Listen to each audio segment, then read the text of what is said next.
Welcome, ladies and gentlemen, to episode 3 of Birdie to Bogey. My name's Alex. And I'm Andrew. And in this week's episode, we're going to be discussing the Travelers Championship, some updates to the FedEx Cup format from Commissioner Jay Monahan, as well as some assorted golf news. But first, let's talk about us. Yeah, let's talk about us. We don't really talk about us that much. So today, we played golf. Believe it or not. If you want to really call that golf, that was a stressful 18. I'll say that for the very least. So we were at the Meadows Golf Club of Blue Island in Southside Chicago. And This course was, first of all, it was a pain to get to.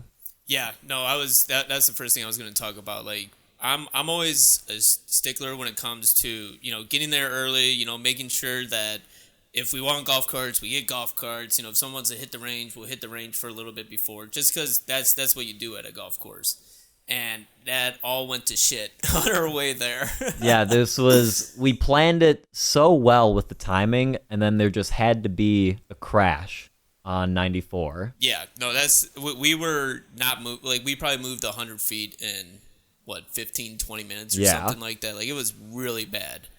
And then, not to be morbid, but we didn't even get to see the crash when we got to that point. They cleaned it up, so it's like we kind of sat there for nothing. Yeah, usually you got people, looking around trying to see, like, oh, why were we stuck here for this long? And then it's like, oh, they already cleaned it up. Everything's all good. I hope everything's all good. Hopefully. But yeah, no, we came pretty close to missing our tee time. We were supposed to get there, like I said, like a half hour or something like that, and it was our tee time was at 10:10. We got there at 10:07. Yeah, so we were cutting it close, but luckily it worked out well. There weren't too many groups, I guess, before us or even behind us.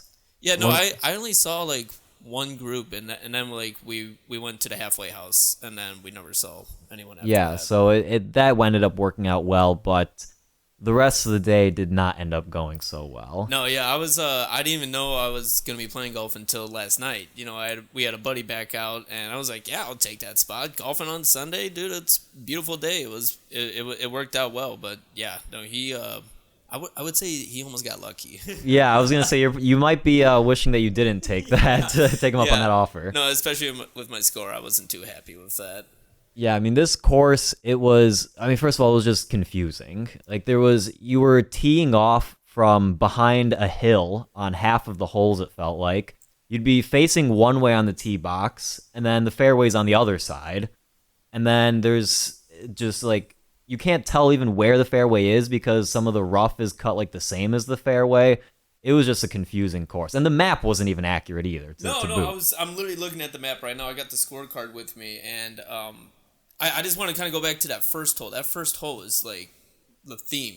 It's just like, okay, this is how it's going to be the rest of the day, basically. Yeah, just where's the flag? Where's the flag? Because on the map it says that it was straight, but then obviously it wasn't. It was a hard dogleg right. Yeah. It was like I didn't even know that there were, because I think our friend like Jake hit it in the bunker. And I was like, oh, like that has to be like on a different hole or something like that. Nope, that was our hole. Yeah, and then on hole 10 on the map, it looks like it doglegs right and then left, but when we were on the hole, it just went straight. It was so super straight. Yeah. And the thing is that when you bring in like the hills aspect to it, it was like, okay, we're just gonna trust it because that's all we got. We don't have any other knowledge on it. Yeah. But yeah, no, it was definitely frustrating. Like getting to the tee box and then you look up. You're like, shh, I think this is the fairway. I think we hit it on this side. Yeah. There were so many holes that were just like right on us that we're like, is this the hole that we're hitting for, or is it the one over? Yeah, there were some confusing ones. Like we mentioned Jake earlier. He was hitting to a hole on the right, but he was actually supposed to be aiming left. He ended up losing his ball. He found his ball, but that's how you lose balls. Yeah, no, exactly. Did he land on the green at least? No. Oh, okay. Well, it was that type of day. Yeah. The greens also were pretty fast. Yeah, no, I was definitely expecting them to be a lot slower due to how much it rained yesterday. Yeah. When it comes to that, that's definitely something that you just have mentally in your head, like, oh, it's gonna be slow. And then I saw Mark putt, and he was like, dude, they're fast. And I'm like, oh, that's good to know. Thank God he was the first guy to go. Yeah, right. But how did we end up doing? I shot a 120, not my best. I was hoping to get under 120, but, it is what it is. Yeah, I mean, my goal is always to shoot below 100. If I shoot below 100, I'm like, okay, like, obviously that's not great still, but that's, for me, that's pretty good. I have a happy face when I'm leaving the golf course, and I shot a 102, so I was not a happy camper. Yeah, it's none of us were very pleased. I mean, the first like 3 holes, I wanted to go home. No, I was thinking, I was like, I don't want to talk to him right now. You made a good decision. I was like, I don't want anyone to talk to me unless they have some wisdom that I haven't heard before. Yeah. Just save it. No, it was always like, it was I was watching, just like, I should tell him something, but like, I'm not going to. You made the right decision. I'll tell you that. No, it was, I mean, I enjoyed the beginning. The thing that was really weird about the course was you couldn't rent a push cart. Yeah, that's bizarre. It's like, the first time I've ever seen that at a golf course. No, exactly. Like, you have yours, so you got that. Jake had his, and then Mark and I, we just had a fucking walk the whole time. And, like, luckily, we decided that we'd get carts on the back nine, which I think saved the frustration a little bit. You guys would have been dead. Yeah, exactly. No, he mentioned his shoulders. I'm like, yeah, dude, no, my shoulders, too, are, like, in some serious pain right now. I used to do that, like, when I was younger, and that was different, but I was going to drop off half my clubs at my car if I wasn't going to get a golf cart, so, yeah, luckily we did that, and it was nice having a breeze in your hair, driving. Yeah, the weather got a lot nicer, more favorable. Yeah, second half. I honestly almost wore pants, like actual pants instead of shorts today, because it seemed like it was going to be that type of day, and then it cleared up, like, in an hour it cleared up, and it was just a whole totally different day. Yeah, so I think probably somewhere near the beginning to middle of the back nine was the best of the day, because you had your cart, you didn't have to carry your bag around. We were all like playing a little bit better. We're warmed up. We know we're halfway through. We're almost done. And then by the end of it, we were just like, man, get us out of here. No, yeah, and I think it was the 8th hole. I parred that, and I looked. I was like, oh, that's actually the second hardest hole of the course. And I was like, I parred it. Wow. Yeah. Okay. I only had 2 pars today. The rest were 6s and 7s, so we don't talk about that. Yeah, I got a lot of snowmen. We don't talk about that. Yeah, no, that's okay. Well, I mean, there's pros that got snowmen this weekend, so... Yeah, speaking of that, let's go into now the Travelers Championship, which took place this weekend at TPC River Highlands in Cromwell, Connecticut. Yeah, no, this was another, really, really good tournament. It's been going on for years and stuff, so it's really cool to, see the pros come out, and there's definitely a few faces that you're missing, due to live and stuff. Yeah. But it was still a really cool event. It was definitely crazy at the end, but just to start off, Xander Schauffele, he ended up winning. This is his 6th PGA win. So, and I think he started in like 2015 or something like that. Yeah, and this was his first win in 3 years. Oh wow! His last one was in 2019. His last individual tour title. Yeah. Well, go ahead. I was gonna say there was also he got an Olympic gold medal in 2020. So.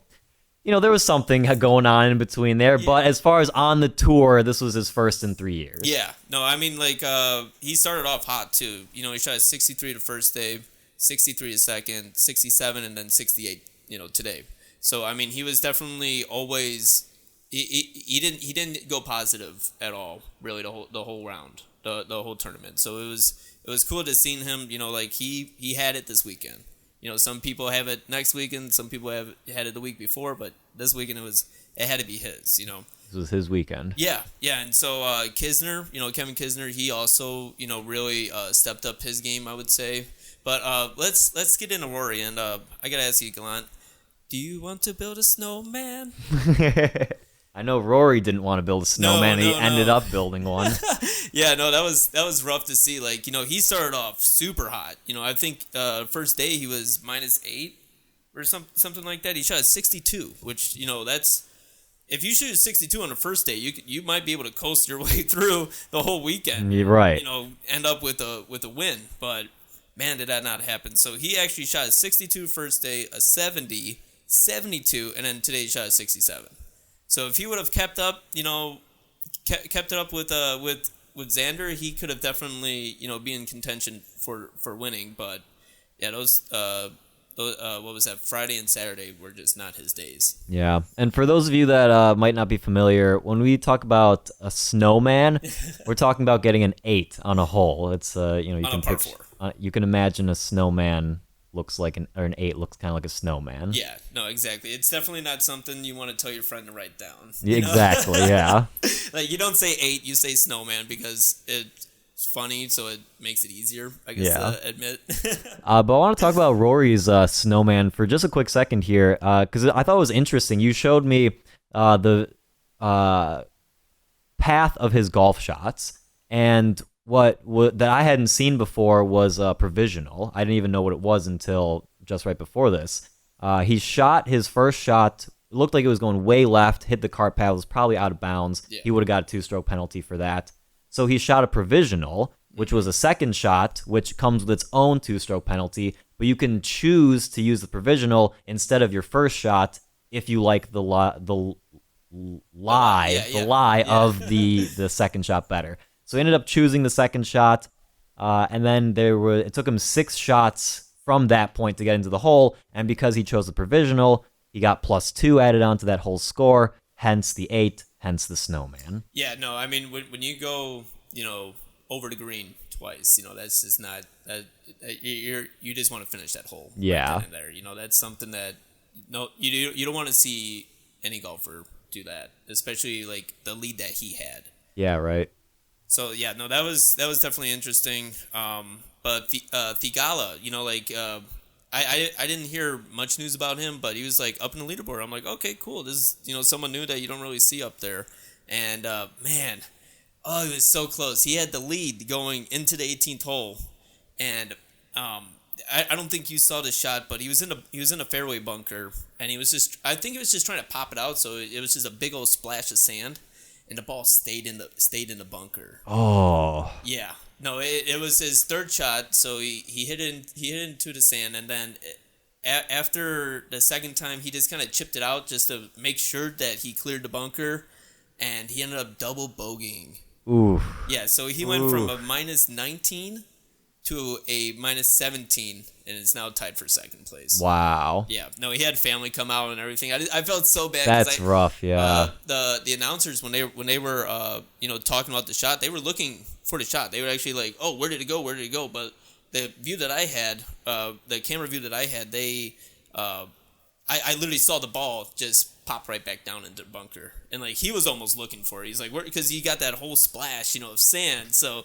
he was looking for it. I'm like, dude, it's right in front of you, man. It didn't move. It didn't move. So that was definitely a rough one to watch. I mean, I wish him best of luck in future tournaments, but hey, that's golf, That's golf. Yeah. No, it's definitely hard to see. But then I got my cousin, not my actual cousin. Maybe there is a relation. Who knows? Maybe I'll hit him up, see if we can get an interview with him. That'd be pretty cool. But yeah, no, he actually made the cut for the first time since 2019. He deals with muscular dystrophy. And sorry, what was his name? Morgan Hoffman. Yeah, no, he hasn't been able to make the cut in a while, so it was really cool seeing him actually, be a contender for the top 10 at least. So that was really cool. You don't really get to, I don't get to see him that much, so that was cool.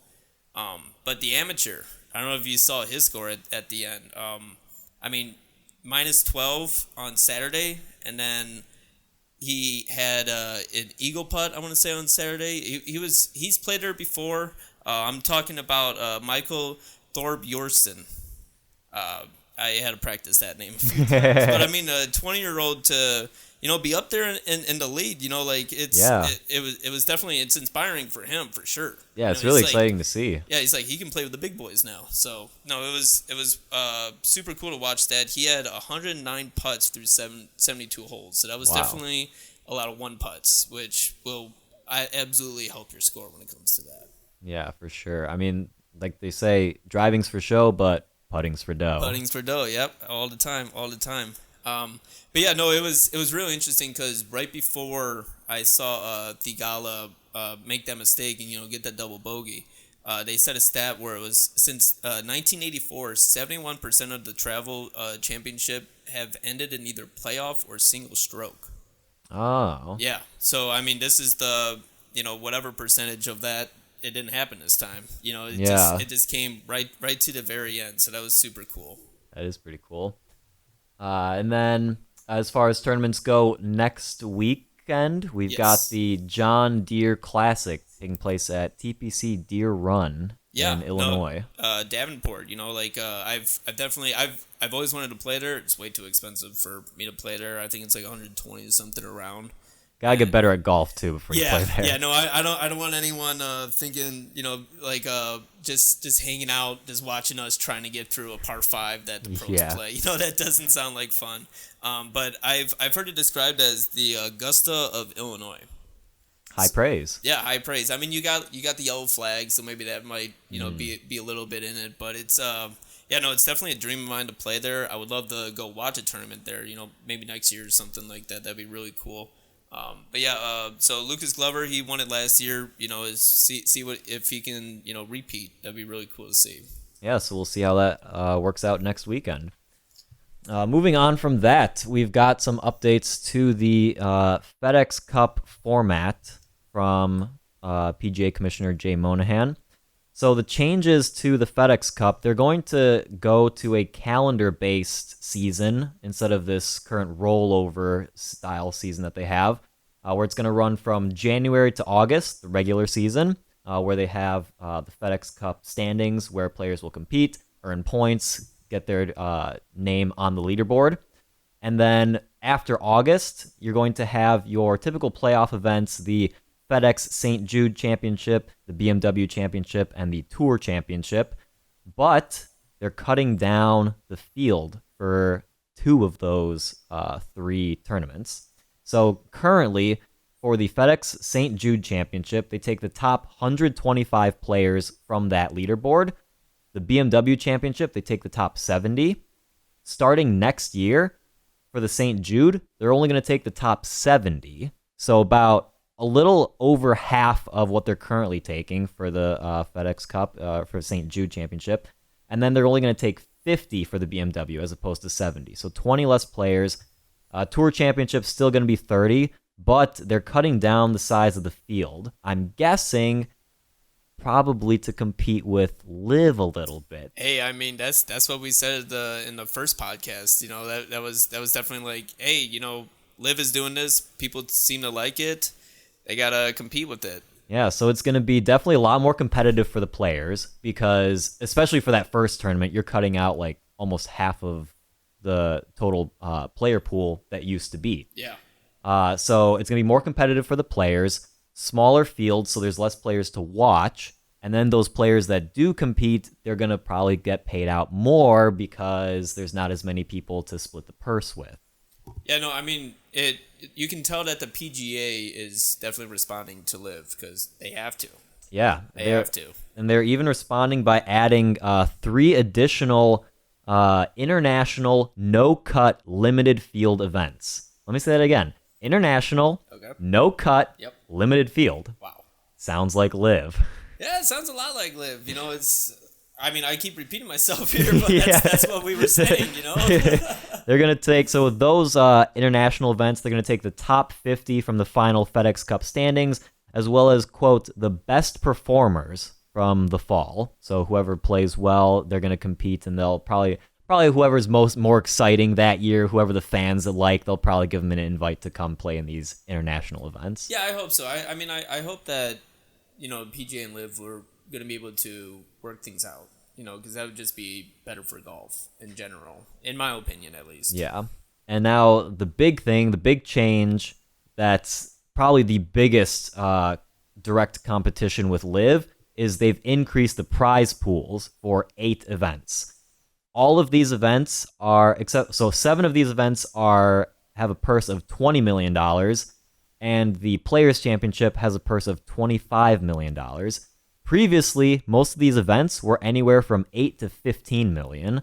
So that's a minimum of an additional $5 million per event. Oh yeah, no, at the minimum. That's I mean that just wants you want players to come back now. Like they'll want to come back. But I got here. So the Century Tournament of Champions was a 15 million. Is now a $15 million purse. It went up 8.2 million just last year. Wow. Yeah, and then like Genesis is up 12 million. The Arnold Palmer is up 12 million. The Players Championship, so it's 25, right? Yeah. It went up 20 million. Wow. Yeah. Jeez. So that's big. The WGC Dell tournament up 12 million. Memorial Tournament, I'm sorry, is up 12. FedEx up 15 and BMW up 15. Hey, money talks. Money talks. I mean, hey, sign me up. I'll go. Something that was kind of interesting that I was reading the chatter on Twitter about this. People were asking, where did this money come from? The PGA is talking about how they can't maybe afford to pay as much as they don't have all the money that the Saudis have. They don't have this blood money or whatever, but they're a non-profit that pays their executives 7-figure salaries, but they managed to pull out some extra money for the players that bring in all of that money. Yeah, no, it seems like the PGA offices are going to be a little quiet now. Yeah, maybe. Some cuts. had to let go of some staff so they can keep those TV viewership numbers up. Yeah, exactly. But I actually got a tweet that I thought was really funny. This is from JRock1584. It was just like someone commenting on a live tweet. It says, if someone offered me a job for double the pay and 1/3 of the hours, I'd take it too. Spending more time with family is an obvious benefit of playing so much less time on a course. Yeah. It's a no-brainer when you put it that way. Double the money for 1/3 of the time, you're going to do that. Yeah. No, exactly. And, you have some of these big names, that only play in those major tournaments, like Tiger, why would he play, in these little tournaments and stuff? Like, he's just going to injure himself for no reason, basically. Yeah, exactly. And so with the PGA upping these purses, it kind of incentivizes some of those players that might have not wanted to play in those tournaments to actually go and play in those tournaments and maybe not join Live. No, it's definitely a competition now. It 100% is, and that's freedom of the market. That's how it should be, I think, in my opinion. Yeah, it's kind of something. I mean, golf's an old school sport. It's something that the sport needed. A little bit of a shake up. Get the boomers scared and shaking in their boots a little bit. No, it's definitely cool. It is how fast they acted toward this, because they know that they needed to, or else they were gonna, like you said, lose TV viewerships, and everyone's just gonna go watch Live, because the money comes, everyone's gonna follow that. Yeah, we haven't even gotten to the second Live event yet, and they've already made these changes for next year. Yeah, and years beyond. Like I said, they responded fast because they had to. They had no choice. Either I still wish that they could work together and then keep PGA kind of the same way, but it's gonna be a whole new year. It's gonna be completely different. It's gonna be really cool to watch. Yeah. So moving on from that, but related, Live news: Brooks Koepka signed with Live this past week. Brookski, let's go. So he's going to be a team captain officially, and we don't know how much he was given to sign, but estimates say it's anywhere from $100 million, which is what Bryson DeChambeau received, to $125 million, which is what Dustin Johnson received. No, yeah, he's definitely in that middle, of skill wise. Because, I mean, he could be, in my opinion, one of the best golfers of all time, but he doesn't play that much. Right. You can tell that Koepka's definitely in it for the money. I mean, obviously, when he was just starting off, I'm sure that, he wanted to play in everything, but he's gotten, this level of fame, almost a Tiger, I would say, where he says, fuck it, I don't want to play this weekend. I want to go on my boat, with my wife. Exactly, yeah. He's got a family now. He wants to spend more time with them. And back to that tweet you mentioned, if you can get paid double and work a third of the time and spend more time with your family, of course you're gonna take that. Yeah, why wouldn't you? You know, like you got a golf tournament every month instead of every weekend. Exactly, yeah. So I kind of anticipated because I know Chase, his brother, is part of Live, so I'm sure that had some influence to go with it. 100. I really want to be a fly on the wall for Yeah. that conversation at the dinner table when Chase signed and Brooks was still on the PGA. I want to know what that conversation was like. I mean, to be honest, Chase might have, competed with how much Brooks made this year already. Yeah, Just playing in one tournament. for real. Yeah, I was actually going to ask you, do you think he's going to pick his brother since Brooks is a captain? that would be fun. Yeah. I would like to see that, but I don't know. Brooks likes the money. Maybe he's gonna have to pick someone else. No, I mean, I remember like learning about Brooks and his brother, and they played all the time together. You know, they would go to a course, be dropped off at 7 a.m., and then be picked up at 4 p.m., and they would have played like 2 or 3 rounds or something like that. That's so, nice. Maybe they will play together then. I mean, that'd be cool to see, like two brothers playing together on the same team. Yeah, and I'm sure it's not going to happen, every tournament. Right. But especially for the first one, I feel like it'd be really cool. You know, it's in America, so I feel like it's kind of more, hey, let's have fun, but let's make some cash. Yeah. So yeah, no. Just another topic that we got here. Sir Nick Faldo. He is a CBS analyst for golf tournaments. He's been doing it for about 16 seasons. Yeah. He's a 6-time major champion winner. One of the best golfers of all time. He won at Augusta. He won at a lot of other places. But he's actually retiring this year from CBS. So his last golf tournament will be the Wyndham Championship, and I think that's beginning of August, I want to say. So it's definitely going to be weird not hearing his voice, I would say, because when I first started getting into golf, YouTube the Masters YouTube page has every final round, like the 4-hour, 6-hour stream of it. So sometimes, like if I couldn't fall asleep, I'd put that on and just have that in the background. That soothing golf voice. Yeah. Well, you got Jim Nantz and Nick Faldo, and you just hear those two guys, talk back and forth, and it's so it feels like it belongs. Like there's no one else that should be doing it except for those two guys. But yeah, Jim Nantz, he's been doing it since like '86, so it's gonna be weird, still having Jim Nantz, but not having Nick Faldo right by his side. Right, yeah. They're going to have to, I guess, find someone to replace him. Yeah, no, I read that I read that they already have like replacement stuff, but I didn't know him, so. Ah, okay. Yeah. Some new blood. Some new blood, yeah. When you first started saying that, I thought you were going to say that he's moving over to Live to be an announcer. No, that'd be funny. That was the perfect setup. Yeah, he's been here for so many years and champion and he's going to Live. I'm sure that they offered him something. Maybe he's just retiring. I'm putting bunny ears up right now. Maybe he's just retiring. That's just. But yeah, I mean, he's been doing it, like I said, for 16 seasons. He's 65 years old. I read a quote. I'm just gonna kind of say it without quoting him, I guess. He just said, like, I've been at a lot of hotels, I've been at a lot of airports, I just want to relax. That's what it comes down to. He's 65 years old, that's retirement age, so, Yeah. Thank you, Nick, for all you've done for the game of golf. It was really cool, watching you throughout these years, so it's definitely special, but I wish him a happy retirement. Yeah, we wish him well. That concludes our episode for this week. Catch us next week. We're going to talk about the John Deere Classic as well as the Live Portland Invitational, the first Live event in America. Make sure to follow us on our socials, Instagram and Twitter, Birdie2BogeyPod. That's Birdie, the number 2, Bogey Pod at Instagram and Twitter. Thanks again, and we'll catch you next week.